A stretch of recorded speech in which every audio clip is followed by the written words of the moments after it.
ખાસ કરીને અત્યારે જે વરસાદનો રાઉન્ડ ચાલી રહ્યો છે તેના વિશે સંપૂર્ણ વાત કરવાની છે। સૌ પ્રથમ તો આપને એ જણાવી દઉં, ગઈકાલે પણ આપણે એક અપીલ કરી હતી કે આપણા નામથી ક્યાંય અફવા ફેલાણી હોય કે 26 થી 30 તારીખમાં અતિવૃષ્ટિ થશે, એ જૂનો વિડીયો છે એટલે કોઈ મિત્રોએ અફવામાં આવશો નહીં અને આ વિડીયોને વધુમાં વધુ શેર કરીને દરેક મિત્રો સુધી મેસેજ પહોંચાડજો કે એ જે અફવા ચાલી રહી છે એ જૂનો વિડીયો છે। આ 26 થી 30 તારીખમાં એવા કોઈ અતિવૃષ્ટિના વરસાદની શક્યતાઓ નથી, પણ હા એક ચોક્કસથી છે કે રાજ્યની અંદર વરસાદ થવાનો છે અને અત્યારે પણ છેલ્લા 2 દિવસથી જે વરસાદ પડી રહ્યો છે, જેવી રીતે અમે આપણે બંગાળની ખાડીની સિસ્ટમની વાત કરી હતી એ મુજબ 2024ના ચોમાસાની વરસાદની આ છેલ્લી સિસ્ટમ આવી છે અને બંગાળની ખાડીમાંથી સાયક્લોનિક સર્ક્યુલેશન બનીને ઉત્તર પશ્ચિમ તરફ ગતિ કરી એટલે મજબૂત બની અને લો પ્રેશરમાં પરિવર્તિત થઈને અત્યારે જે આ વરસાદી સિસ્ટમ છે એ મધ્યપ્રદેશ મહારાષ્ટ્ર બોર્ડર લાગુ વિસ્તાર, દક્ષિણ ગુજરાતના અમુક વિસ્તારો છે, મુંબઈ ઉપર અને અરબ સાગરમાં એટલે કે જે ખંભાતનો અખાત કહેવાય છે આ વિસ્તારો ઉપર અત્યારે આના અમુક જે પાર્ટ છે એ જોવા મળી રહ્યા છે અને આ સિસ્ટમ અત્યારે સક્રિય છે, જેને કારણે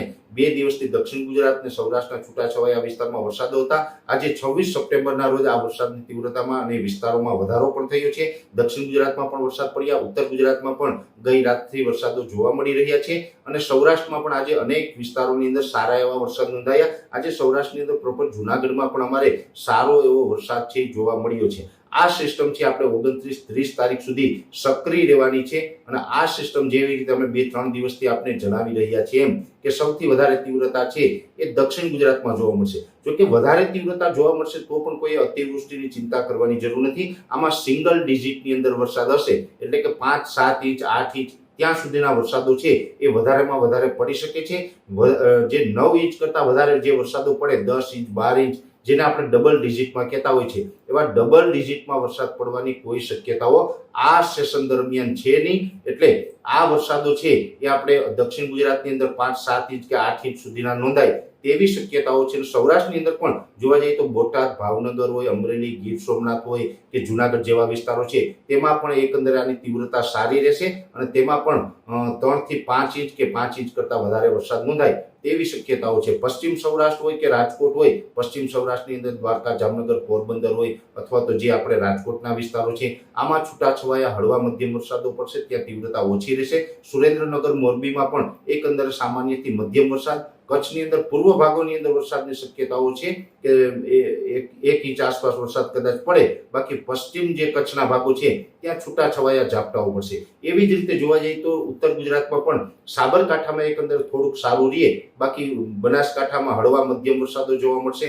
પાટણ, મહેસાણાની અંદર પણ છૂટાછવાયા અને મધ્યમ વરસાદો જોવા મળશે, ત્યાં કોઈ વધારે તીવ્રતા નહીં હોય। અમદાવાદ, ગાંધીનગર, કપડવંત કે આણંદ, નડિયાદ જેવા વિસ્તારો છે ત્યાં પણ છૂટાછવાયા અને હળવા મધ્યમ વરસાદો હશે। હા, એકંદરે ચોક્કસથી જોવા જઈએ તો મધ્યપ્રદેશ બોર્ડર લાગુ વિસ્તારમાં થોડીક વરસાદની તીવ્રતા જોવા મળશે, જેમાં અરવલ્લી, મહીસાગર, દાહોદ, ગોધરા, છોટાઉદેપુર અને એક મધ્ય ગુજરાતનું વડોદરા આ વિસ્તારો એવા છે કે ત્યાં થોડુંક વરસાદની તીવ્રતા છે એ જોવા મળે, ત્યાં લગભગ 3 થી 4-5 ઇંચ સુધીના વરસાદો નોંધાય એવી શક્યતાઓ છે। એટલે ખાસ કરીને દરેક મિત્રો નોંધ લેવાની છે, જે આપણે ઘણા સમયથી આ મુજબના વરસાદોની વાત કરતા હતા કે રાજ્યના 60 થી 65% વિસ્તારમાં વરસાદ જોવા મળશે। 2 દિવસ સુધી હજી સારી એવી તીવ્રતા જોવા મળશે અને રાજ્યના અલગ અલગ વિસ્તારમાં ઘણી જગ્યાએ સારા વરસાદો નોંધાય તેવી શક્યતાઓ છે। જોકે આ વરસાદ છે એ રાજ્ય માટે ફાયદો અને ગેરફાયદો બંને વસ્તુ લઈને આવી રહ્યા છે। જે ખેડૂત ભાઈઓએ સોયાબીન હોય કે મગફળી હોય કે અન્ય પાકોનું હાર્વેસ્ટિંગ કર્યું હશે ખેડૂત ભાઈઓને થોડુંક નુકસાન પણ થઈ શકે છે અને જે ખેડૂત ભાઈઓને મગફળી ઊભી છે, કપાસ ઊભા છે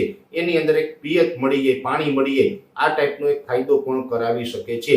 અને અંતે છેલ્લો વરસાદ પડે તો કુવા બોરમાં પાણી ઓછા થયા હોય તો એ પાણીમાં પણ થોડીક આપણે રાહત થાય એ ટાઈપના વરસાદો છે ગુજરાતના 60 થી 65% વિસ્તારોમાં જોવા મળવાના છે। આ વરસાદ છે છેલ્લો રાઉન્ડ છે, આ વરસાદની સિસ્ટમ આપણી ઉપરથી પસાર થઈ જાય, આ રાઉન્ડ છે એ 30 તારીખે પૂર્ણ થઈ જાય પછી 1 ઓક્ટોબરથી ચોમાસાની ધીમે ધીમે વિદાયની શરૂઆત થઈ જશે। એટલે આ ટાઈપનો માહોલ છે એ હજુ આપણે રહેવાનો છે। બંગાળની ખાડીમાંથી જે એક વરસાદી સિસ્ટમ આવી છે જેને કારણે આપણા ગુજરાતની અંદર અત્યારે વરસાદી રાઉન્ડ ચાલી રહ્યો છે, આ 24 થી 30 સપ્ટેમ્બરનો વરસાદનો રાઉન્ડ છે। જો કે આમાં કોઈ અતિવૃષ્ટિની શક્યતાઓ નથી, પણ અનેક જગ્યાએ છૂટાછવાયા મધ્યમ વરસાદ તો કોઈ જગ્યાએ મધ્યમથી ભારે વરસાદ છે એ છેલ્લા 2 દિવસથી જોવા મળી રહ્યા છે અને હજુ પણ આવનારા સમયમાં આ વરસાદ જોવા મળશે। હવે જે બંગાળની ખાડીમાંથી જે વરસાદી સિસ્ટમ આવી એને અસરને કારણે અરબ સાગરમાં પણ એક નાની એવી સિસ્ટમ બની હતી જે આપણે છેલ્લા 2 દિવસથી વિડીયોની અંદર ઉલ્લેખ કરી રહ્યા છીએ। એ સિસ્ટમ છે ગોવા અને મુંબઈના જે દરિયાકાંઠા નજીક બની હતી ને અત્યારે એ સિસ્ટમ છે એ થોડીક મજબૂત બનીને સાયક્લોનિક સર્ક્યુલેશન બન્યું છે ને એ સાયક્લોનિક સર્ક્યુલેશન છે એ ખંભાતના અખાતની અંદર સક્રિય છે. ખંભાતનો અખાત એટલે સૌરાષ્ટ્ર અને દક્ષિણ ગુજરાતની વચ્ચેનો જે દરિયાઈ ભાગ છે એની અંદર એ સિસ્ટમ સક્રિય છે અને અત્યારે એને કારણે પણ આજે રાત્રે 12 વાગ્યા સુધીમાં રાજ્યના અનેક વિસ્તારોની અંદર સારો એવો વરસાદ નોંધાઈ શકે છે. જેમાં સૌરાષ્ટ્રની વાત કરવા જઈએ તો જુનાગઢ, ગીર સોમનાથ, અમરેલી, ભાવનગર અને બોટાદ આ વિસ્તારોની અંદર આજે દિવસભર પણ હળવા સામાન્ય વરસાદો ચાલુ રહેશે અને વચમાં ક્યારેક વરસાદની તીવ્રતા વધશે અને રાત્રે 12 વાગ્યા સુધીમાં સૌરાષ્ટ્રના આ ભાગોની અંદર સારો એવો વરસાદ પડે તેવી શક્યતાઓ છે. આ વિસ્તારોને બાદ કરતા અન્ય વિસ્તારો છે જેમાં રાજકોટ હોય કે મોરબી, સુરેન્દ્રનગર જેવા વિસ્તારો હોય એમાં પણ સામાન્યથી મધ્યમ વરસાદ રહેશે. પશ્ચિમ સૌરાષ્ટ્રના ભાગો હોય જેમાં દ્વારકા, જામનગર, પોરબંદર એમાં કદાચ છૂટાછવાયા કોઈ જગ્યાએ ઝાપટા પડે, અમુક જગ્યાએ બિલકુલ ન પડે આવું વાતાવરણ છે એ રહેવાનું છે. દક્ષિણ ગુજરાતમાં પણ આ જે સાયક્લોનિક સર્ક્યુલેશન છે એની અસરને કારણે રાત્રે 12 વાગ્યા સુધીમાં જે વરસાદની શક્યતાઓ છે જેમાં ભરૂચ, અંકલેશ્વર હોય, રાજપીપળા છે, સુરત, વલસાડ, વાપી, બારડોલી, બિલીમોરા, ડાંગ, આહવા, વ્યારા આ તમામ વિસ્તારોની અંદર રાત્રે 12 વાગ્યા સુધી વરસાદ જોવા મળશે. ખાસ કરીને સૌરાષ્ટ્રના ભાગો કરતા દક્ષિણ ગુજરાતમાં આ વરસાદની તીવ્રતા છે આજે રાત સુધી વધારે જોવા મળશે. કદાચ 2 થી લઈને 4 ઇંચ, 1-2 સેન્ટરની અંદર 5 ઇંચ આસપાસના પણ વરસાદ નોંધાઈ શકે છે.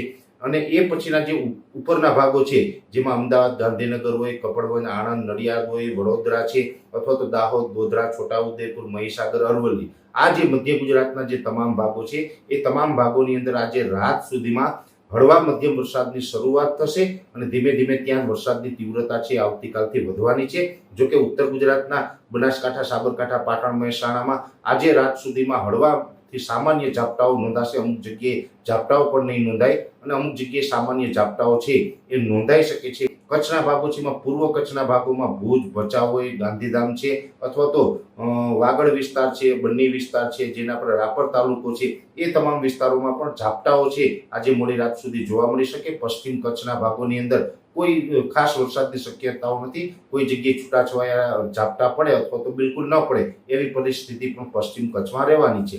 પણ ઓલ જોવા જઈએ તો આજે રાત્રે 12 વાગ્યા સુધીમાં સૌરાષ્ટ્રના જે બોટાદ, ભાવનગર, અમરેલી, ગીર સોમનાથ અને જુનાગઢ અને દક્ષિણ ગુજરાતના તમામ વિસ્તારોની અંદર સારા એવા વરસાદની શક્યતાઓ રહેલી છે.